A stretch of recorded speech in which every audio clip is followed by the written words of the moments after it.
Our deepest fear is not that we are inadequate. Our deepest fear is that we are powerful beyond measure. It is our light, not our darkness, that frightens us. We ask ourselves, who am I to be smart, talented, gifted? Actually, who are you not to be?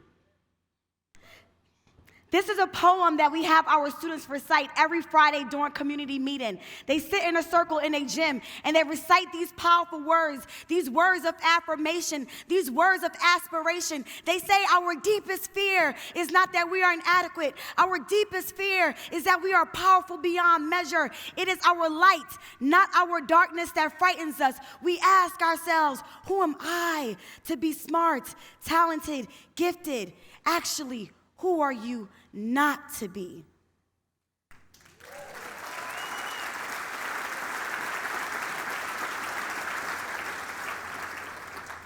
To understand why we push our scholars to go after these words and say these words of affirmation is to understand the young KTT. For those that were here Friday night, raise your hand if you were at the party Friday night. For those that were here Friday night, you saw that I got on the stage when Biggie came on. It was all a dream. I'm over here, I don't know, I just got on the stage, right? And I got on the stage because I really resonate with that song. When I hear that song, I think about my life. I think about how I grew up. And also because I'm from Brooklyn, New York. Hey. I grew up in Brooklyn. I grew up in a one-bedroom apartment, one bath. It was 6 of us. Real tight. My mom and my stepdad, they had the bedroom. Myself and my 3 siblings, my 3 sisters, 4 girls, we were in the living room. That's where we slept. There was a bunk bed in the living room, a full-size bed at the bottom and a twin-size bed at the top. 2 of my sisters were at the bottom, and myself and my youngest sister, we were on the top bunk. I shared a twin-size bed. Because we lived in a living room, we didn't have a closet. So we had to get creative about how we were going to house our things. So our shoes would be underneath the bunk bed and our clothes would be in a barrel. For those that are not familiar with a barrel is a container that is often used to get shipped overseas.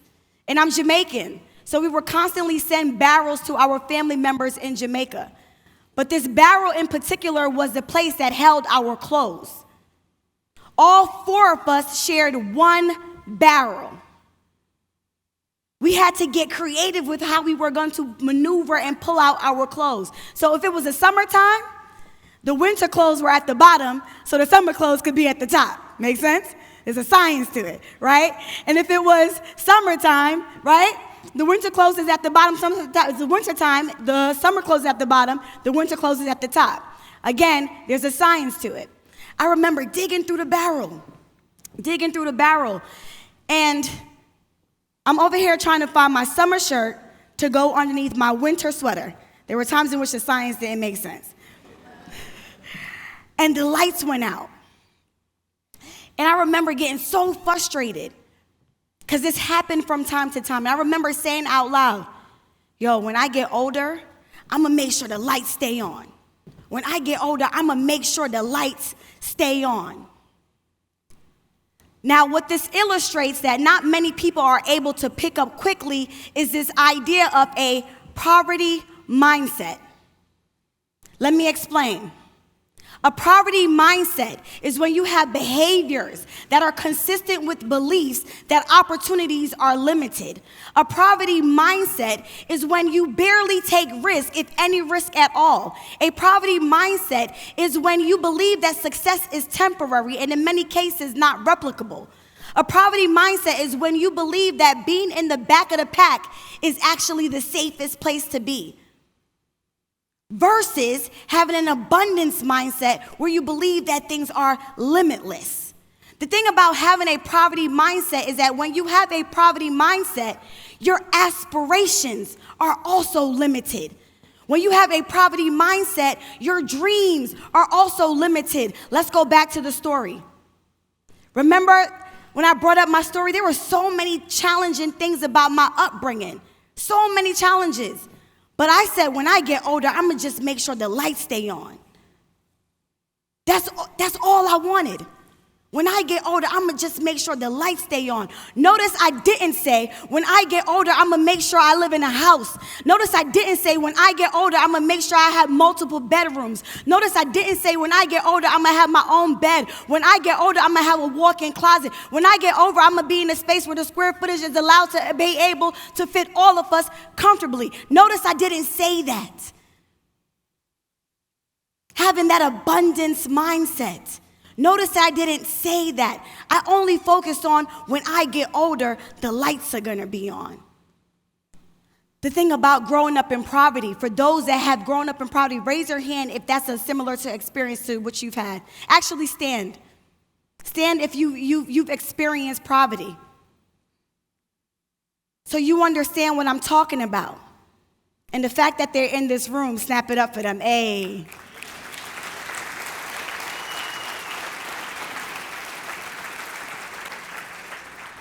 I don't know about you, but growing up in poverty, like I actually didn't know I was poor. Like in real life, I actually didn't know I was poor. I didn't realize I was poor until I actually got out of the situation. Because growing up, everybody around me was in very similar situations. My cousins had very similar situations. I went to school with kids that had very similar situations. Everybody on the block had very, very similar situations. So I didn't actually know. I didn't know that I was poor. It wasn't until I got out of that environment and was placed into a different environment in which I realized that I grew up differently. Now, for many people, you need to be able to access something different in order for you to fully know that your situation is what it is. However, I'm going to push today is not just about access. It's also about awareness. It's also about people's thinking. Let me explain what I mean by that. It wasn't until I got to college that I fully realized that I actually grew up poor. I remember having a conversation with my dorm mates. I went to Spelman in Atlanta, Georgia. Shout out to anyone that's in Atlanta. I remember having a conversation with my dorm mates, and we were just talking about relationships in general, like how having access, relationships can grant you access, can help you maneuver life a little bit more easier. And they were giving examples like, yeah, I had a teacher, I had a mentor that really helped support me, helped me get a scholarship. And I'm like, okay, cool, now it's my turn. I'm giving my example. And I'm like, yeah, I know what that's like. When I was in high school, I was real cool with the security guard. Right. I'm like, the security guard used to hold me down. In my high school, we couldn't bring our cell phones to school. They would actually take it from us. We couldn't bring our cell phones. But because I was real cool with the security guard, she used to let me bring in my cell phone. I would walk through the metal detectors, and they would scan me down and do all of that, and the security guard would hand me my phone on the side. I'm like, cool, good looks, right? And they're like, wait, what? While I'm having the conversation with them, I notice that their head is tilting. They're looking at me funny. And I'm like, is that not a good example of how a relationship can really help you maneuver through life? And they were like, you went through metal detectors in your high school? I'm like, that's the part you got from this? I'm like, I thought everybody went. I was like, you ain't go through metal detectors in your high school? They were like, no, I did not go through metal detectors. I was like, yeah, every day we got scanned. They were like, that's crazy. But it was in that moment, and many moments like that moment, that I started to realize that my thinking was being shifted. I started to realize the situation that I was in because I'm now in a different environment. It's not that they gave me access to something different. They didn't show me their high school for me to see that I had a different experience in high school. No, it was them pushing my thinking. It was them pushing and challenging my experiences that made me realize and bring a level of awareness like, whoa, your situation is different. But what it also did, which is what I'm so grateful for, was that in that moment and many moments like it, it shifted for me what I thought was okay. It shifted for me what I thought was okay, because I thought it was okay that I walked through metal detectors. What it did for me is that it shifted for me what I now believe is acceptable. What I am grateful for is that it shifted for me my now expectations. What it did was that it shifted for me my dreams. It shifted for me my aspirations. At that point, and that moment, and many moments after that, no longer was I going to be the little girl that was hoping that when I get older, the lights are going to be on. Now I'm going to be that girl that when I get older, I'm going to be on a stage and the lights are going to be on me.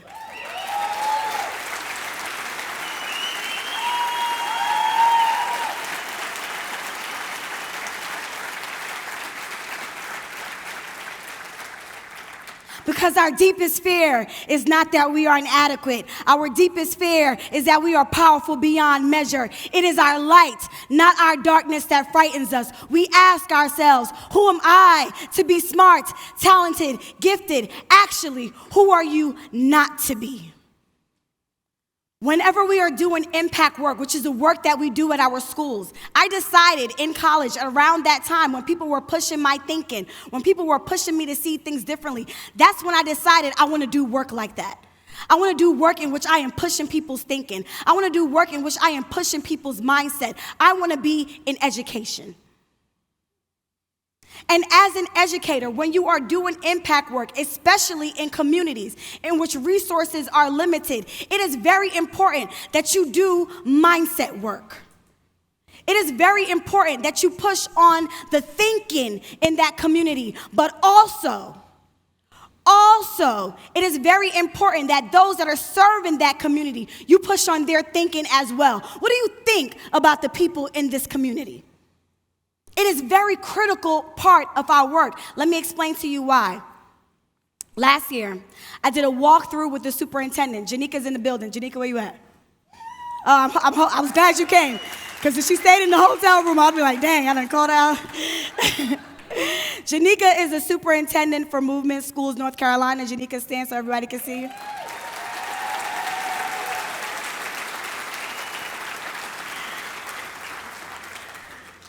So I was doing a walkthrough with Janika, and we observed a kindergarten classroom.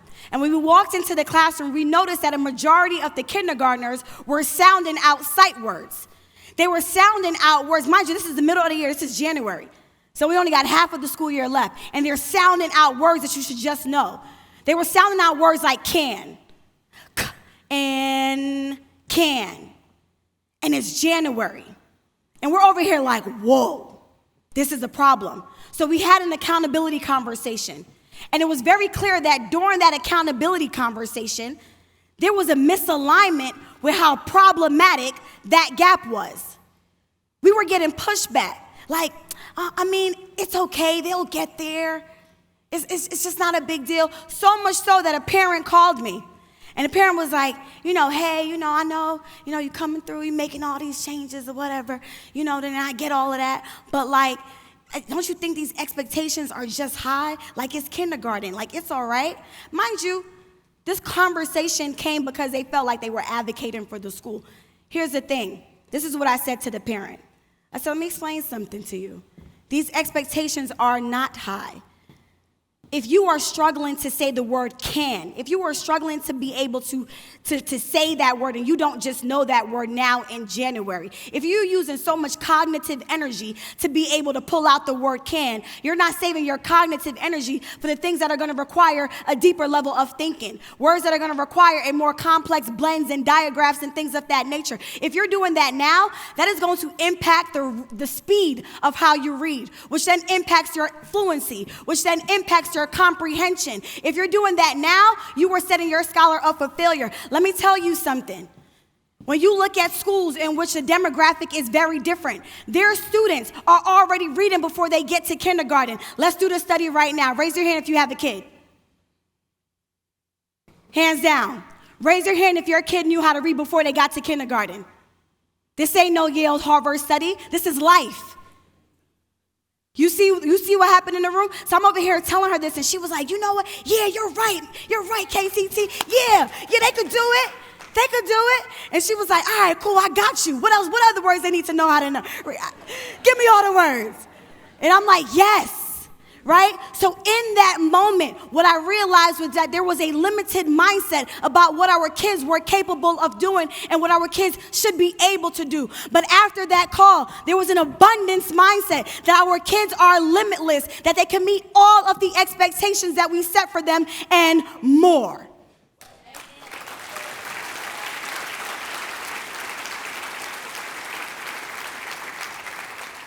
Our kids deserve more. We need to keep these high expectations. Why? Because our deepest fear is not that we are inadequate. Our deepest fear is that we are powerful beyond measure. It is our light, not our darkness, that frightens us. We ask ourselves, who am I to be smart, talented, and gifted? Actually, who are you not to be? So here's what happened. All year we've been pushing on mindsets. When you come to our trainings at the school, you will notice that we are teaching teachers how to teach children how to read, etc. But we are also, 40% of our training is going after mindsets.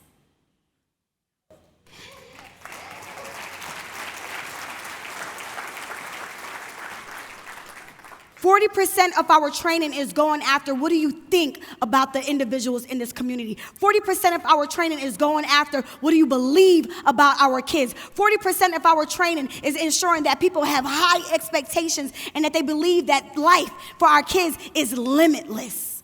40%. And here's the result of that. In your agenda, it says school update. Here's actually now the school update. Like, you did all of that, now we getting the update? Because we went after abundance mindset. At the end of the year last year, we got our results in 2022, and our results came back. We had a goal. Our goal was to increase over year, to increase up 15. That was our goal. We got our results back. And on average, in every single subject and grade, we on average up 22 points year over year.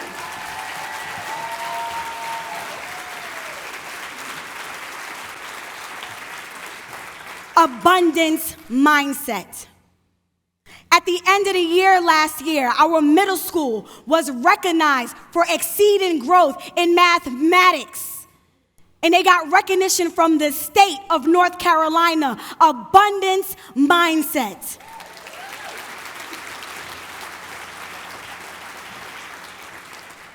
Last year, when we looked at results of schools that are serving the same demographic that we served at movement schools, we saw that in every single subject, in every single category, our schools were outperforming those schools by double digits.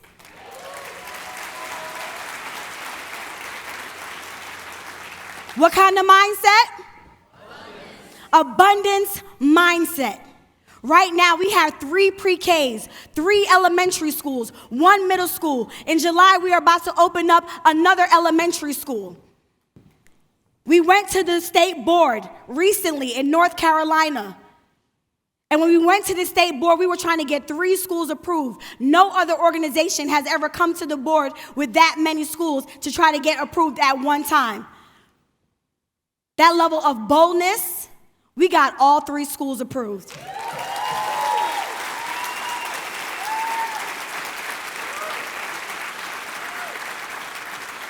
So we are now opening up 2 more schools in Charlotte and 1 in Raleigh. We made history at the state. We made history. History. They have never seen an organization do that. And you know what they said? You know what the state board people said? They said, the results speak for themselves.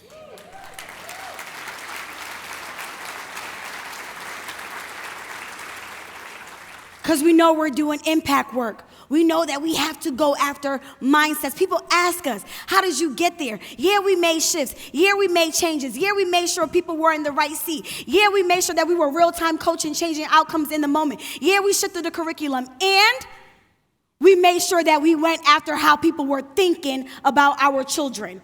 We went after mindsets. And that is a huge part of why we were able to see the growth that we made last year. Give it up for Movement Schools.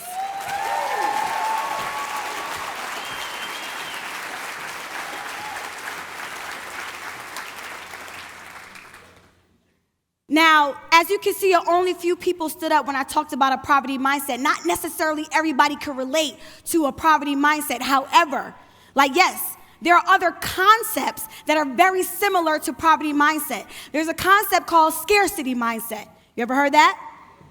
So a scarcity mindset is when your behaviors, you believe that options are limited.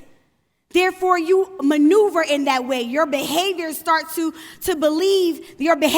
match those limitations. You start to believe that there are barriers in place. That's a scarcity mindset. Versus an abundance mindset where you believe it's limitless. Resources are limitless. Options are limitless. Opportunities are limitless. When you operate in abundance mindset, your aspirations are huge. Your dreams are big. And let me tell you something. Everyone in this room been in a culture in which you've seen scarcity or abundance mindset. But everyone in this room is at Movement, and you know we operate in an abundance mindset.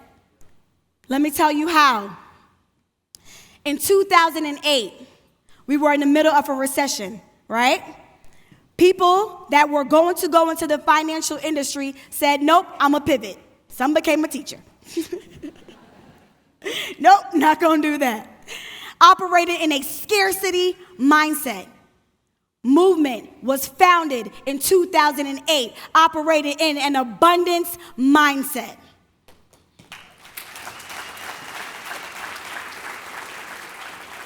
Stand if you've been here from 2008. Yeah. Okay, OGs, clap it up for the OGs.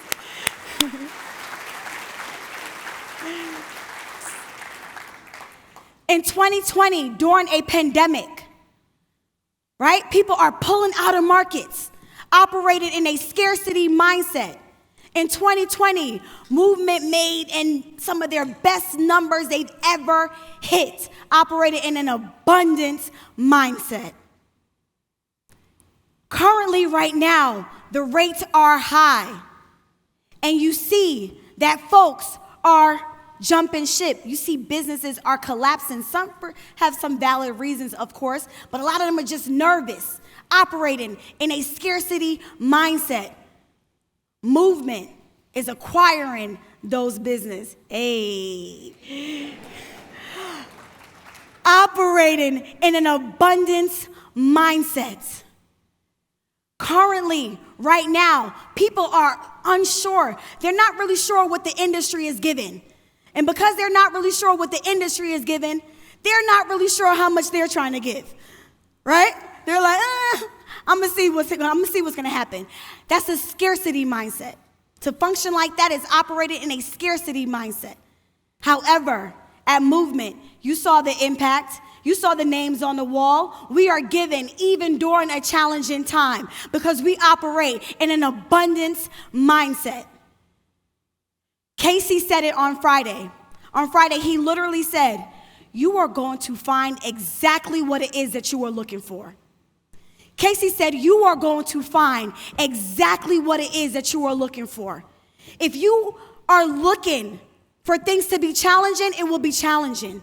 If you are operating in a scarcity mindset, you are going to operate and make those limitations actually hold you back. Instead, if you are looking for abundance, you are going to see that you are operating. You're going to see more opportunities. You're going to see more resources. You're going to see that things are limitless. Casey said you're going to find what it is that you are looking for. So here's the thing about abundance mindset. It is simply just knowing this. Our deepest fear is not that we are inadequate. Our deepest fear is that we are powerful beyond measure. It is our light, not our darkness, that frightens us. We ask ourselves, who am I to be smart, talented, and gifted? We ask ourselves, who am I to make it to President's Club next year? We ask ourselves, who am I to become a change maker next year? We ask ourselves, who am I to hit 1 billion like Lindsay did? We ask ourselves, who am I to make an impact and create more Caleb's? We ask ourselves, who am I that's going to give even during a time period in which it is challenging? We ask ourselves all of these questions, but honestly, who are you not to?